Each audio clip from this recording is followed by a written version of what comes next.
तो इस प्रकार इस विरह वेदना में, इस काव्य में कवि कलोल ने ढोला मारूला दुहा में मारवणी की विरह वेदना को मूल रूप से सामने रखा है। अब देखिए इसके उदाहरण को हम इस रूप में देखते हैं। उदाहरण है, ये इसका है प्रलाप और स्मृति का। देखिए, राती जू सारस सारस कुरलिया,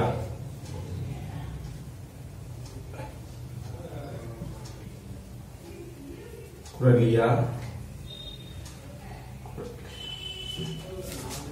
गूंज रहे,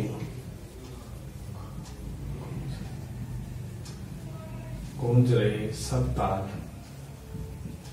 सब ताल ताल, जिनकी जोड़ी, जिनकी जोड़ी जोड़ी बिछड़ी बिछड़ी, तिनका तिनका कवन कवन हवाल। यहां पर मारवणी विरहता को प्रकट करती हुई कहती है कि सारस की पक्षी है, सारस, उनकी जोड़ी में से एक जोड़ी अगर बिछड़ जाती है तो उसकी स्थिति क्या हो जाती है, जिन्हें शब्दों में व्यक्त कर पाना लगभग असंभव है। सारस की जोड़ी में से किसी एक को बिछड़ जाने का मतलब विरह वेदना की स्मृति और प्रलाप के जैसे ही दर्शन होते हैं। तो इस प्रकार इस पद्यांश में विरह की वेदना की अनुभूति हुई है। तो अब इस तरह से ये सारे जितने भी हमने पढ़े हैं, ये सभी उस लोक कथा की विरह वेदना को प्रकट करने वाले हैं। राती जूं सारस कुरलिया गूंज रहे सब ताल, जिनकी जोड़ी बिछड़ी तिनका कमल हवाल। अर्थात रात को पूरी रात भर जो सारस पक्षी है वो बिलख रहे थे, तालाब कलकल कर रहे थे। जिनकी जोड़ी बिछड़ी, जिनकी जोड़ी बिछड़ जाती है उसका क्या हाल हो जाता है, इस सारस पक्षी से ज्यादा कोई नहीं जान सकता। इस पीड़ा की अनुभूति इस प्रकार से यह विरह की मार्मिकता को प्रकट करने वाले पद्यांश है। तो इस तरह से अब हम देखते हैं विरह वेदना में और कौन सी विशेषताएं। इस प्रकार हम ये विशेष के बाद में अब हम लेते हैं इसका निष्कर्ष या विशेष। विशेष को हम लेते हैं, विशेष में क्या कहा गया है। देखिए विशेष को,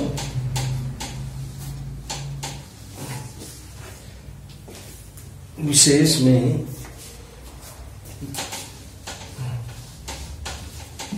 विशेष इस प्रकार से है। देखो ये तो था हमारे, अब निष्कर्ष।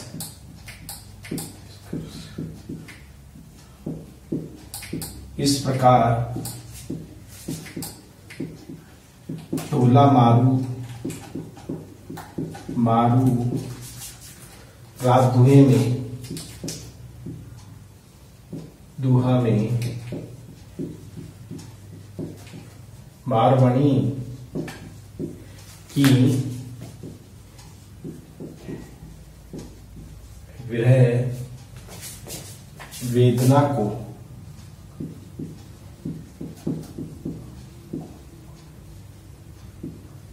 काव्य में प्रमुखता मिली है।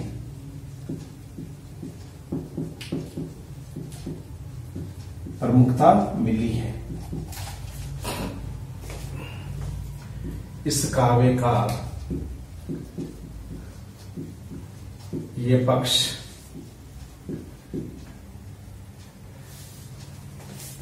प्रेम की सच्ची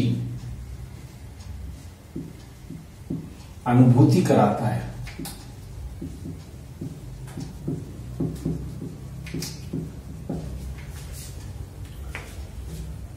मारवणी का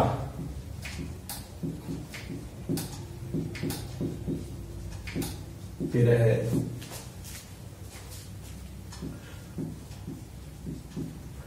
प्रेम कथा का मारवणी का विरह प्रेम कथा का महत्व बढ़ा देता है, देता है। आज भी पश्चिमी राजस्थान में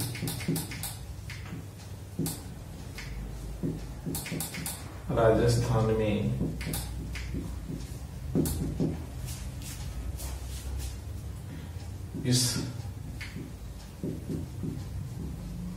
लौकिक रचना के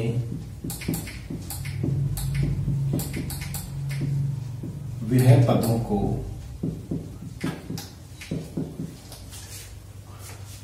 मार्मिकता के साथ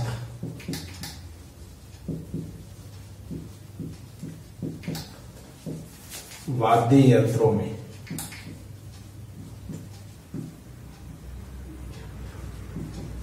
यंत्रों के साथ में गाया जाता है।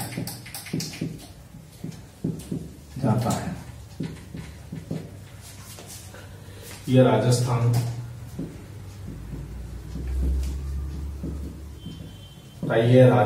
के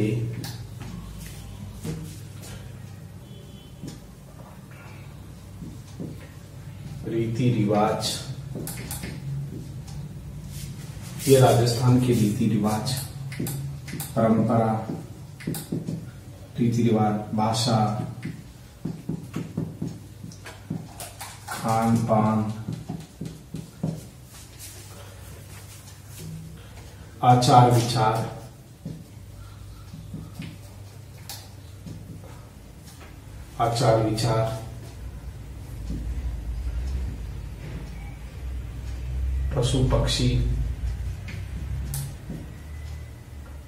पशु पक्षी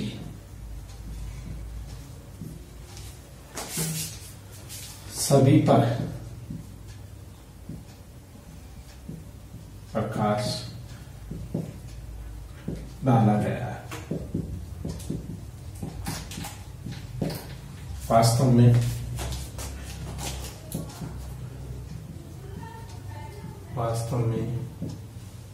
यह एक विरह काव्य है। वास्तव में एक विरह काव्य है। इस प्रकार डोला मारूरा दुआ में मारवणी की विरह व्यथा को, वेदना को काव्य में प्रमुखता मिली है। इस काव्य का यह पक्ष सच्चे प्रेम की अनुभूति कराता है। मारवणी का विरह प्रेम कथा का महत्व बढ़ा देता है। आज भी पश्चिमी राजस्थान में लौकिक रचना के विरह पदों को मार्मिकता के साथ वाद्य यंत्रों के साथ गाया जाता है। यह राजस्थान की रीति रिवाज, परंपरा, भाषा, खान पान, आचार विचार, पशु पक्षी सभी पर प्रकाश डाला गया है। वास्तव में ये एक विरह काव्य है। तो ये संपूर्ण जो काव्य है ये विरह वेदना की अनुभूति कराने वाला एक सरस काव्य है। तो इस तरह से इसमें विरह वेदना की अनुभूति हुई है। तो इस तरह से हमारा जो क्वेश्चन है डोला मारूरा दुहा मारवणी की विरह वेदना के संबंध में, तो अब पूरा हुआ। अब देखिए हम थोड़ा सा इसकी विशेषताओं पर प्रकाश डालते हैं। हम देखते हैं डोला मारूरा दुहे में कौन सी ऐसी विशेषताएं हैं जो उसको लौकिक काव्य की श्रेणी में लाने का काम करती है, यानी कि कौन सी ऐसी विशेषताएं हैं जिसके कारण इसे काफी प्रसिद्धि मिली है। तो आइए हम इसके ऊपर विचार करते हैं, यानी कि डोला मारूरा दुहा की विशेषताएं। एक सामान्य विशेषताओं पर हम एक छोटा सा परिचय प्राप्त करते हैं ताकि ये परीक्षा की दृष्टि से आपके उपयोगी हो। तो आइए हम विशेषताओं को देखते हैं। यानी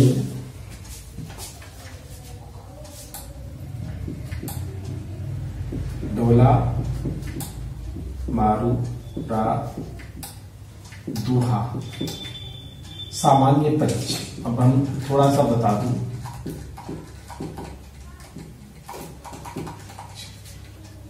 अंत में।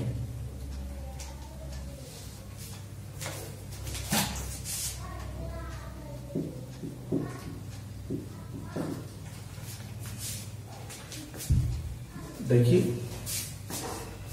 ये है नंबर 1, राजस्थान की लोक संस्कृति पर आधारित, संस्कृति पर आधारित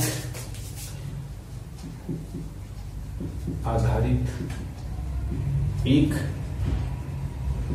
लौकिक काव्य है।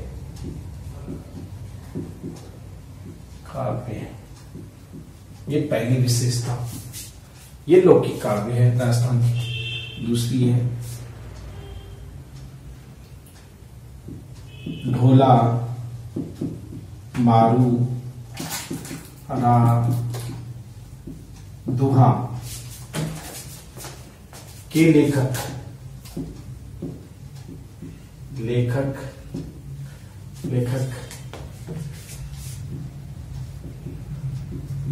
कुशल लाभ अथवा कुशल लाभ या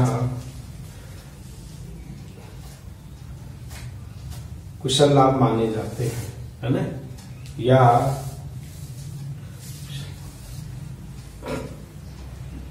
माने जाते हैं।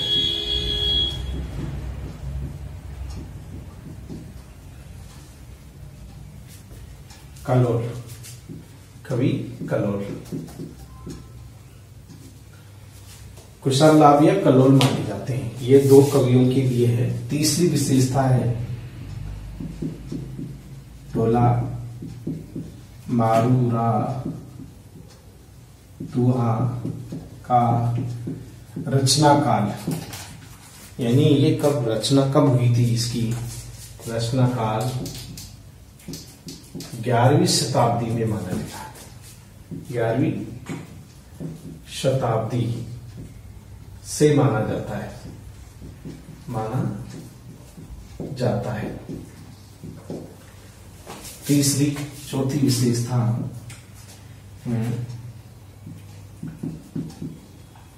टोला मारूरा दुहा में राजस्थानी भाषा का प्रयोग हुआ है। राजस्थानी भाषा का प्रयोग हुआ है। 5वीं विशेषता हम देख सकते हैं ढोला मारू में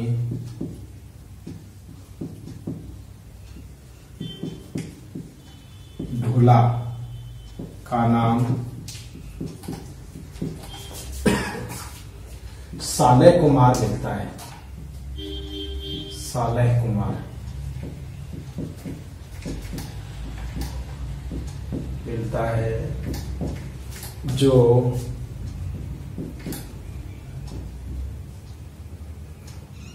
नरवर प्रदेश के राजा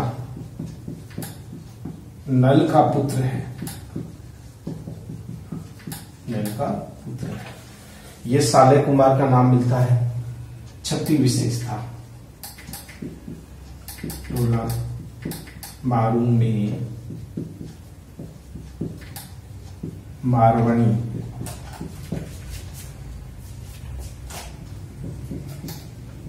मारू प्रदेश की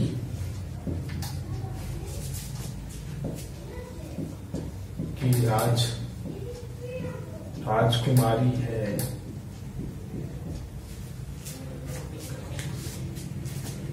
जो पिंगल के राजा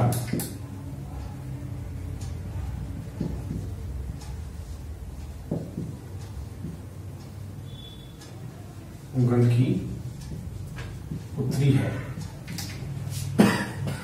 पुंगल की पुत्री है। राजा पिंगल के राजा हैं, जगह का नाम है पिंगल के राजा पुंगल की पुत्री है जिसका नाम है मारवाणी, है ना। सातवीं विशेषता है ढोला मारू में मालवणी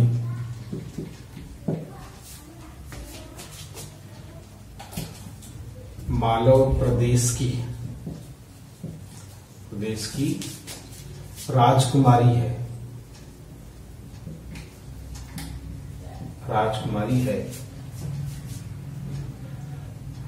ढोला मारू में मालवणी मालव प्रदेश की राजकुमारी है जो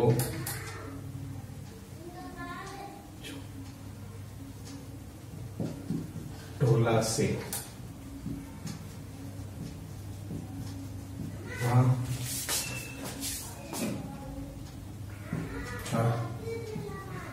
महल की रानी बन जाती है। ये 8वीं विशेषता ढोला मारू का दुहा में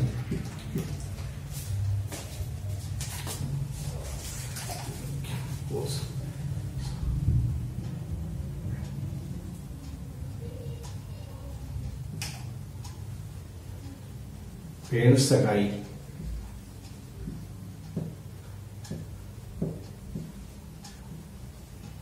अलंकार प्रधान है।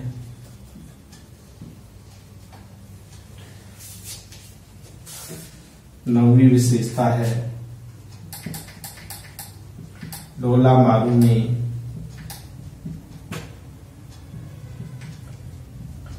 राजस्थान के कुर्जा पक्षी का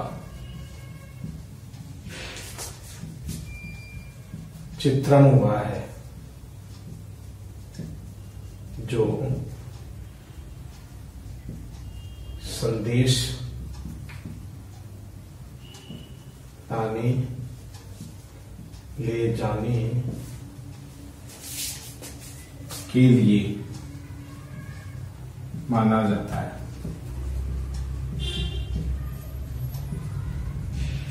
तो इस प्रकार से ये सारी विशेषताएं हैं जो इस काव्य में मुख्य रूप से दिखाई देती है।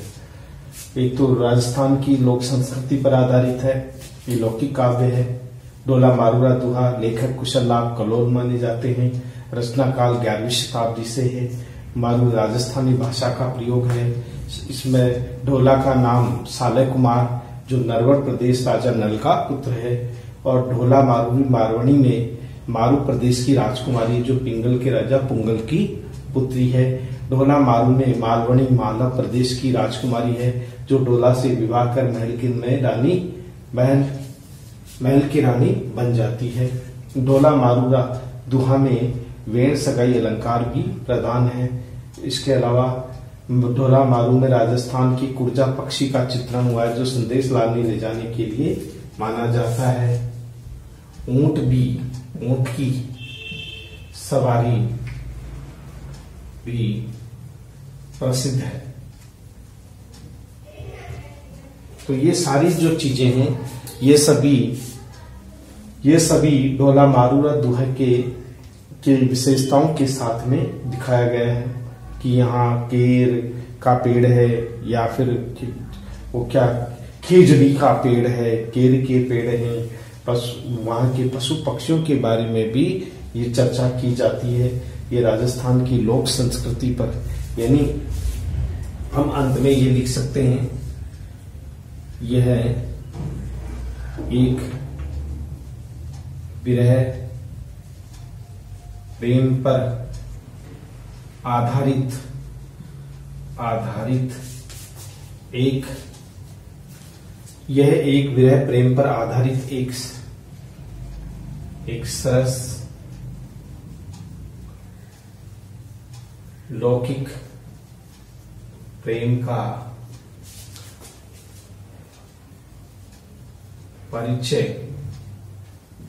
देने वाला प्रसिद्ध प्रेम ग्रंथ है।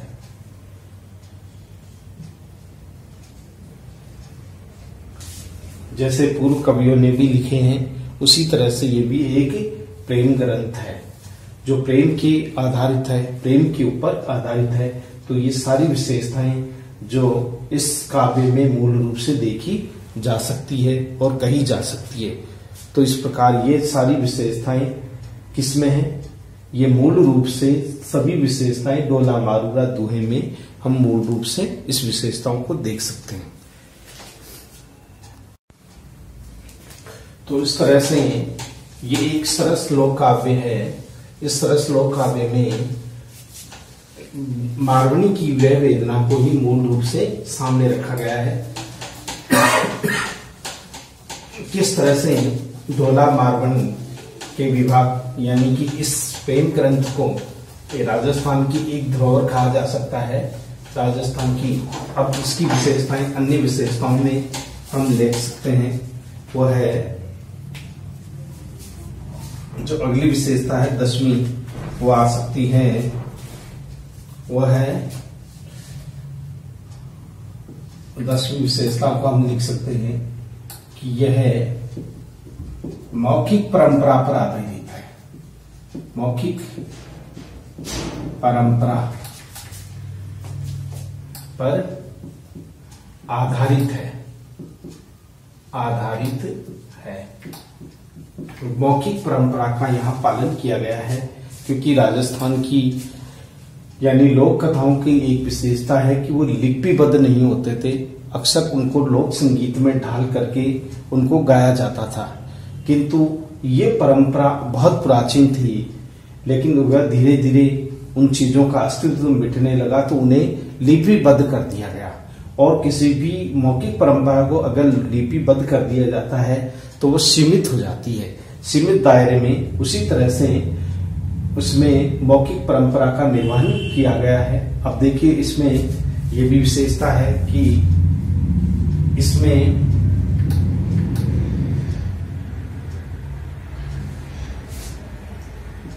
दोहों की संख्या 668 के लगभग मानी गई है। 668 दोहे लिखे गए हैं। सोरठे हैं 4 लगभग सोरठे हैं। 13 सोरठे हैं, 13 है लगभग। सोरठों की संख्या 13 और गाहा 4। गाहा की संख्या 4। गाथा जिसे हम कह सकते हैं। तो इस प्रकार से ये दोहों की संख्या 668, सोरठों की संख्या 13 और गाहों की संख्या 4 मानी गई है। और इसके अलावा जो अलग विशेषता है वो ये है कि इसमें तद्भव, तत्सम, देशज शब्दावली का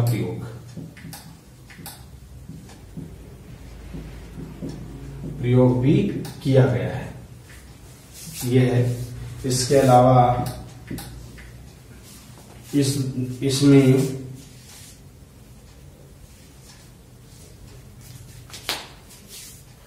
विस्तृत कथानक है। कथानक जो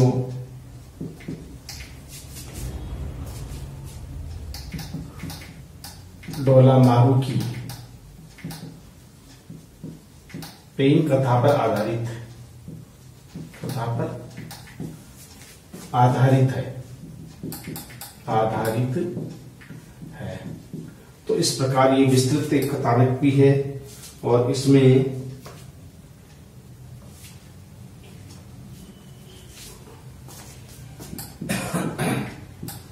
टेक पदों की पुनरावृत्ति हुई है।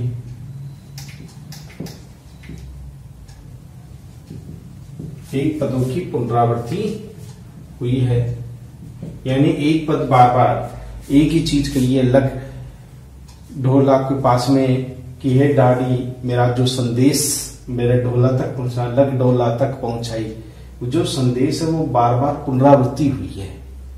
ये डाड़ी लग ढोला तक पहुंचाई, मेरा संदेश जो है वो मेरे ढोला तक तुम पहुंचा दो। इस शब्द को बार बार कहा गया है।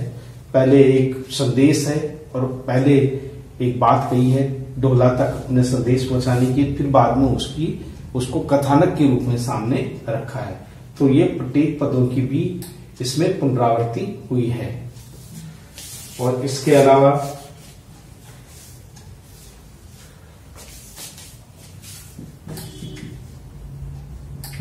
ऐतिहासिकता, संदिग्ध, ऐतिहासिकता संदिग्ध है, यानी इसमें कोई अधिक प्रमाण नहीं मिलते, प्रमाण का अभाव है, क्योंकि ये लोक कथा मौखिक थी। मौखिक होने के कारण इस कथा में जो हमें जो दोहे मिलते हैं या जो रचनाएं मिलती है यत्र तत्र बिखरी हुई रूप में मिलती है। कथानक का एक जो मूल रूप है वो नहीं मिलता। तो ऐतिहासिकता भी संदिग्ध है। जैसे कि हमने कहा कि इसके जो लिखने वाले लेखक है उसके लिए कवि कलोल और कुशल लाभ माने जाते हैं। तो ये अलग अलग कवि, इसका मतलब एक ही रचना के दो कवि। तो इस प्रकार से ऐतिहासिकता भी यहाँ पर संदिग्ध रूप में दिखाई देती है। और इसके अलावा इसमें संगीत और नृत्य का सहचार्य यानी साथ है, जहां संगीत व नृत्य भी है। तो कहने का मतलब होता है कि ये जो ये गीत है, ये जो रचना है, इसमें संगीत और नृत्य का एक स्वरूप भी साथ में देखा जा सकता है, इसका संबंध भी इसमें है। और 17वीं जो विशेषता है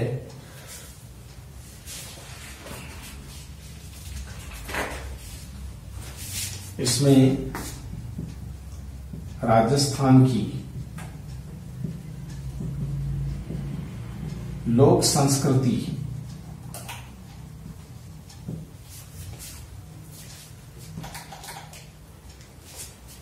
बोलचाल, खान पान,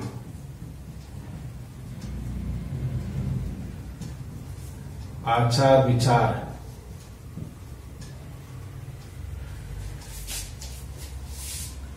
तथा केवल एक ऋतु,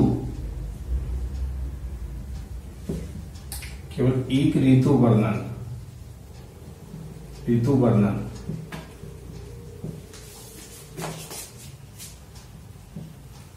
आषाढ़ माह का वर्णन है। 12 मासा इसमें नहीं है, 12 मासा का वर्णन नहीं है। ये भी एक विशेषता मानी जा सकती है।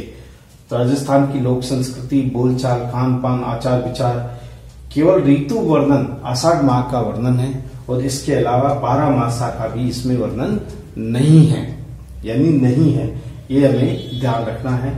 ये एक सरस लोक काव्य है, राजस्थान की लोक संस्कृति पर आधारित। ये राजस्थान की आन बान और शान का प्रतीक है और इसमें संगीत की भी सृष्टि हुई है। रचयिता का जो नाम है वो अज्ञात है, पहले ही बता दिया गया कि रचयिता का नाम अज्ञात है। कुशी कलोल और कुशललाभ 2 इसके रचनाकार मूल रूप से माने जाते हैं। तो इस प्रकार ये जो हमारा जो ढोला मारूगा दोहा है, ये दोहे में ये सारी विशेषताएं हम देख सकते हैं। तो इस प्रकार ये एक सरस लोक काव्य है और ये संपूर्ण जानकारियां हमें होना आवश्यक है ताकि हमारे लिए परीक्षा की दृष्टि से उपयोगी है। तो तो इस प्रकार ये ढोला मारूरा दुहा की जो विशेषताएं हैं वो भी मैंने अंत में आप लोगों को बता दी है कि कौन कौन सी ऐसी विशेषताएं हैं जो मूल रूप से इस पद्यांश में, इस काव्यांश में देखने को मिलती है। तो प्रिय विद्यार्थियों, हम पढ़ रहे थे ढोला मारूरा दुहा, राजस्थान की लोक संस्कृति पर आधारित एक लौकिक प्रेम कथा पर आधारित एक काव्य, जिसके बारे में कहा जाता है कि यह राजस्थान की परंपरा, गौरवशाली परंपरा और साथ ही साथ यहाँ के रीति रिवाज, यहाँ के पशु पक्षी, यहाँ की हर चीज के बारे में बताता है। ये लोक संस्कृति का अभिन्न अंग है जिसे हम ढोला मारूरा दुहा कहते हैं। और दूसरी बात इसकी यह है कि प्रिय विद्यार्थियों कि राजस्थान जितनी भी मौखिक परंपरा के ग्रंथ लिखे गए हैं, उन मौखिक परंपरा में समय समय पर बदलाव होते रहे हैं। अगर उन्हें लिपिबद्ध कर दिया जाता है तो शायद बदलाव की संभावनाएं समाप्त हो जाती है, किंतु राजस्थान में एक विशेषता, पश्चिमी राजस्थान में जहां कहीं भी लोगों के मन में काल्पनिकता उत्पन्न होती है, वे उसे नए रूप में ढाल देते हैं, मौखिक रूप में वो गाते हैं। जब कभी भी उनका मन हर्षित होता है तो उनके उद्गार प्रकट होने लगते हैं। उद्गार में काल्पनिकता, बड़ी ही सुंदर कल्पना होती है और उस कल्पना को ही वो साकार रूप में परिणीत कर देते हैं, किंतु उन्हें कभी लिपिबद्ध नहीं किया जाता है। समय के अनुरूप उसमें बदलाव होता रहता है, चलता रहता है बदलाव, लेकिन मौखिक होने के कारण यह बदलाव भी धीरे धीरे समाप्त हो गया, क्योंकि बहुत सारी रचनाएं हैं जो केवल मौखिक रूप में उपस्थित थी, आज वो पूरी तरह से समाप्त हो गई है, उनका कोई प्रमाण नहीं मिलता। इसलिए दूसरी तरफ ये भी प्रमाण मिलता है कि लोक गीतों का, ये लोक परंपराओं का लिपिबद्ध हो जाना, उनकी समाप्ति की घोषणा करना है, यानी उनको मिटा देना है, क्योंकि परंपराएं बनती रहती है, चलती रहती है, नए रूप में आती रहती है। तो कहने का मतलब जो प्राचीन परंपराएं हैं, प्राचीन जो कहानियां हैं, कथाएं हैं, यदि वो लिपिबद्ध नहीं होगी तो वो समाप्त हो जाएगी, क्योंकि समय के अनुरूप उनमें काफी बदलाव आ चुका होगा और हम उसके बारे में कुछ भी नहीं जान पाएंगे। तो हमारे रचनाकारों ने, हमारे कवियों ने, हमारे इन जो विशेषज्ञ हैं, उन्होंने आज उन लोक कथाओं का संकलन किया है, आज लोक गीतों का भी संकलन हो रहा है। तो इस प्रकार यह हमारा ढोला मारूरा दुहा एक सरस लोक काव्य की श्रेणी में एक महान काव्य माना जाता है। तो इस प्रकार निश्चित रूप से इसमें विरह वेदना की अद्भुत अनुभूति हुई है। अक्सर परीक्षाओं में इसी से संबंधित क्वेश्चन पूछा जाता है कि ढोला मारूरा दुहा या तो एक सरस लोक काव्य है, उसके काव्य सौंदर्य पर प्रकाश डालिए, और या फिर पूछा जाता है कि ढोला मारूरा दुहा में उल्लेख नायिका मारवणी की विरह वेदना को अपने शब्दों में उदाहरण सहित उल्लेख कीजिए। तो वहां जितने भी विरह की दशाएं हैं, उन सभी दशाओं के बाद चिंता, अभिलाषा, स्मृति, ये जितने भी है हमारी विशेषताएं हैं जो विरह वेदना को प्रकट करती है, उन सभी विशेषताओं के अनुरूप हम आसानी से इसको हल कर सकते हैं। तो इस प्रकार यह हमारा आज का जो विषय था वो ढोला मारूरा दुहा काव्य के संदर्भ में आधारित था। तो आज की कालांश अब यहीं तक, अगले कालांश में फिर हम मिलेंगे। तब तक के लिए थैंक यू वेरी मच।